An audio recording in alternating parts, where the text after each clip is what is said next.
ఒకప్పుడు ఆయుధాల కోసం ప్రపంచ దేశాల వైపు భారత్ చేతులు చాచింది. నేడు అదే ప్రపంచానికి ఆయుధాలను సరఫరా చేసే రక్షణ రంగ మహాశక్తిగా ఎదిగింది. ఆగ్నేయాసియా దేశాలు మన బ్రహ్మోస్ క్షిపణి కోసం క్యూ కడుతున్నాయి. అయితే దీనికి అంతటికీ కారణం మన బ్రహ్మోస్ క్షిపణి సత్తాను ప్రపంచానికి పాకిస్తాన్ పరిచయం చేయడమే కారణమంటే మీరు నమ్ముతారా? అవును, మీరు విన్నది నిజమే. పాక్ ఉగ్రవాదులు పహల్గాంలో చేసిన ఘాతుకానికి భారత్ ప్రతీకారంగా జరిపిన ఆ ఒక్క దాడి బ్రహ్మోస్ సత్తా ఏంటో ప్రపంచానికి చూపించింది. మన క్షిపణి దెబ్బకు పాక్ ప్రధాని ఆర్మీ చీఫ్ బంకర్లో దాక్కోవలసి వచ్చింది. ఆపరేషన్ సింధూర్లో బ్రహ్మోస్ సృష్టించిన విధ్వంసమే నేడు ఆ క్షిపణి గ్లోబల్ డిఫెన్స్ మార్కెట్లో హాట్ కేకులా మార్చేసింది. అసలు పాకిస్తాన్లో బ్రహ్మోస్ సృష్టించిన ఆ అలజడి ఏంటి? ఫిలిప్పీన్స్, వియత్నాం, ఇండోనేషియా బ్రహ్మోస్ కోసం ఎందుకు పోటీ పడుతున్నాయి? చైనాకు చెక్ పెట్టేందుకు ఈ క్షిపణి భారత్కు ఎలా వ్యూహాత్మక ఆయుధంగా మారింది? Watch the story. బ్రహ్మోస్ క్షిపణికి పాక్ ప్రచారం చేసిందా? బ్రహ్మోస్పై చైనా శత్రు దేశాలే కన్నేశాయా? డిఫెన్స్ మార్కెట్లో బ్రహ్మోస్ సత్తా ఏంటి? బ్రహ్మోస్ ఈ పేరు 2025 వరకు కొన్ని దేశాలకు మాత్రమే తెలుసు. అది కూడా భారత్, రష్యా ఆధ్వర్యంలో తయారు చేస్తున్న క్షిపణిగానే తెలుసు. ఈ క్షిపణి ఎంత ప్రమాదకరమైనదో, భారత్కు అది ఎంత ప్రతిష్టాత్మకమైనదో ప్రపంచానికి చాటి చెప్పింది మాత్రం పాకిస్తాన్. అవును, భారతీయ ఆయుధ గొప్పతనాన్ని ప్రపంచానికి ప్రచారం చేసిన ఘనత తప్పకుండా పాకిస్తాన్కే చెందుతోంది. ఎందుకంటే పాకిస్తాన్ ఒకవేళ పహల్గాం ఉగ్రదాడికి దిగకుండా ఉంటే బ్రహ్మోస్ మిసైల్ గురించి ప్రపంచానికి అంతగా తెలిసేది కాదు. ఏప్రిల్ 22న జమ్మూ కాశ్మీర్లోని పహల్గాంలో పాకిస్తాన్ ఉగ్రవాదులు అతి కిరాతకానికి పాల్పడ్డారు. 26 మంది అమాయక పర్యాటకుల ప్రాణాలను బలిగొన్నారు. దీనికి ప్రతీకారం తీర్చుకోవాల్సిందేనని ప్రతి భారతీయుడు డిమాండ్ చేశాడు. ఈ క్రమంలో మే 7న పాకిస్తాన్ భూభాగంలోకి వెళ్లకుండానే ఉగ్రస్థావరాలపై భారత్ విరుచుకుపడింది. సుమారు 11 ప్రాంతాల్లో 22 ఉగ్రకోటలను భారత్ ధ్వంసం చేసింది. అయితే పాకిస్తాన్ అక్కడితో సైలెంట్గా ఉంటే బ్రహ్మోస్ మిసైల్ ఎంత విధ్వంసకరమైనదో ప్రపంచానికి తెలిసేది కాదు. పాకిస్తాన్ భారత్పై ఎదురుదాడులకు దిగింది. దీంతో పాకిస్తాన్లోని లక్ష్యాలపై సూపర్సోనిక్ మిసైల్తో భారత్ కౌంటర్ అటాక్స్కు దిగింది. ఈ దెబ్బతో పాకిస్తాన్కు దిమ్మ తిరిగి మైండ్ బ్లాక్ అయింది. బ్రహ్మోస్ దెబ్బకు పాక్ ప్రధాని, అధ్యక్షుడు, ఆఖరికి ఆర్మీ చీఫ్ కూడా బంకర్లలో దాక్కోవాల్సి వచ్చింది. నిజానికి పాకిస్తాన్ వద్ద అత్యాధునిక ఎయిర్ డిఫెన్స్ వ్యవస్థలు ఉన్నాయి. కానీ బ్రహ్మోస్ను మాత్రం అడ్డుకోలేకపోయాయి. బ్రహ్మోస్ దెబ్బకు పాకిస్తాన్లో జరిగిన విధ్వంసమే భారత క్షిపణికి ప్రచారం కల్పించినట్టు అయింది. అప్పటి వరకు చాలా దేశాలు బ్రహ్మోస్ను లైట్ తీసుకున్నాయి. ఆపరేషన్ సింధూర్ తర్వాత చాలా దేశాలు బ్రహ్మోస్ను కొనుగోలు చేసేందుకు ముందుకొస్తున్నాయి.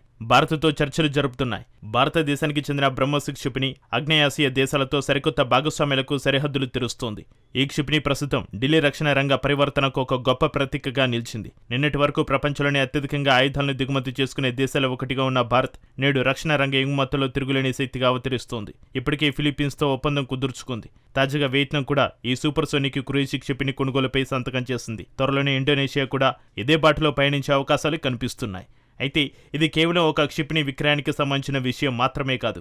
ఇది భారతదేశ రక్షణ రంగ ఆధునీకరణ, వ్యూహాత్మక ప్రాబల్యం, అంతర్జాతీయంగా పెరుగుతున్న భౌగోళిక, రాజకీయ ప్రభావానికి నిదర్శనం.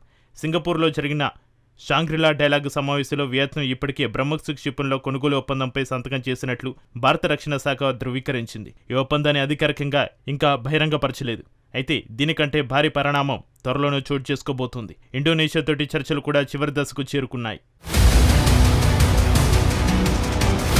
తాజాగా అందుతున్న సమాచారం ప్రకారం ఇటు ఇండోనేషియా, అటు వియత్నాం 2 దేశాలతోనే ఒప్పందాలు తుది దశకు రాగా వియత్నాంతో మాత్రం ఇప్పటికే ఒప్పందం ఖరారైంది. వియత్నాం తోటి కుదిరిన ఈ ఒప్పందం విలువ సుమారు 5,800 కోట్ల రూపాయలు ఉంటుందని అంచనా. ఈ డీల్లో కోస్టల్ డిఫెన్స్ క్షిపణి బ్యాటరీలు, ప్రాథమిక విడత క్షిపణులు, శిక్షణ, లాజిస్టిక్ సపోర్టు కూడా భారత్ ఇవ్వనుంది. అంతేకాకుండా భవిష్యత్తులో సుఖోయ్ 30 యుద్ధ విమానాలకు అమర్చగలిగేలా గగనతల నుంచి ప్రయోగించే బ్రహ్మోస్ రకాన్ని కూడా వియత్నాం కొనుగోలు చేసే అవకాశం ఉందని నివేదికలు సూచిస్తున్నాయి.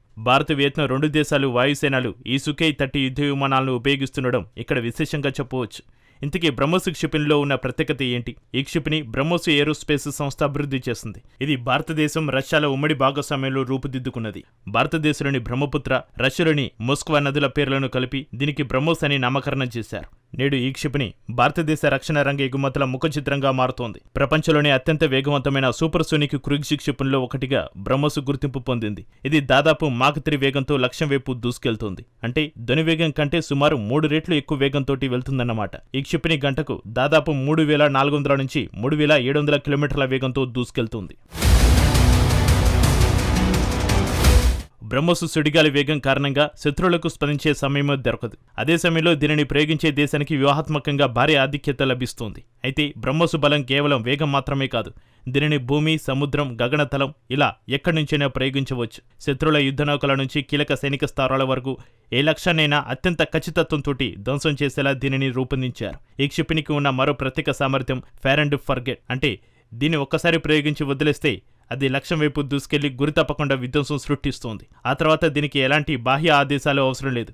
ఇది భూమికి, సముద్ర మట్టానికి అత్యంత తక్కువ ఎత్తులో ప్రయాణిస్తుంది. అందుకే దీన్ని ఎంతటి శక్తివంతమైన రాడార్లైనా కనిపెట్టలేవు. ఒకవేళ గుర్తించినా దీనికున్న పరిమితమైన వేగం కారణంగా దీన్ని అడ్డుకోవడం మరింత కష్టం. ప్రస్తుతం 400 నుంచి 500 కిలోమీటర్ల కంటే ఎక్కువ పరిధి కలిగిన బ్రహ్మోస్ సముద్ర తీర రక్షణలో అత్యంత శక్తివంతమైన ఆయుధంగా మారింది. దీనికంటే మరింత ఎక్కువ పరిధి కలిగిన సరికొత్త వెర్షన్ కూడా ప్రస్తుతం అభివృద్ధి చేస్తున్నారు. ఆర్థికంగా చూస్తే ఒక్కో బ్రహ్మోస్ క్షిపణి ధర సుమారు 30 లక్షల నుంచి 45 లక్షల డాలర్ల వరకు ఉంటుంది. భారతదేశానికి ఎగుమతులు కేవలం వాణిజ్యపరమైన విజయాలు మాత్రమే కావు. స్వదేశీ సాంకేతికత, రక్షణ రంగ తయారీ, ఆత్మనిర్భరత కోసం భారత్ ఇన్నేళ్లుగా చేసిన కృషికి ఇవి ప్రతిరూపాలు.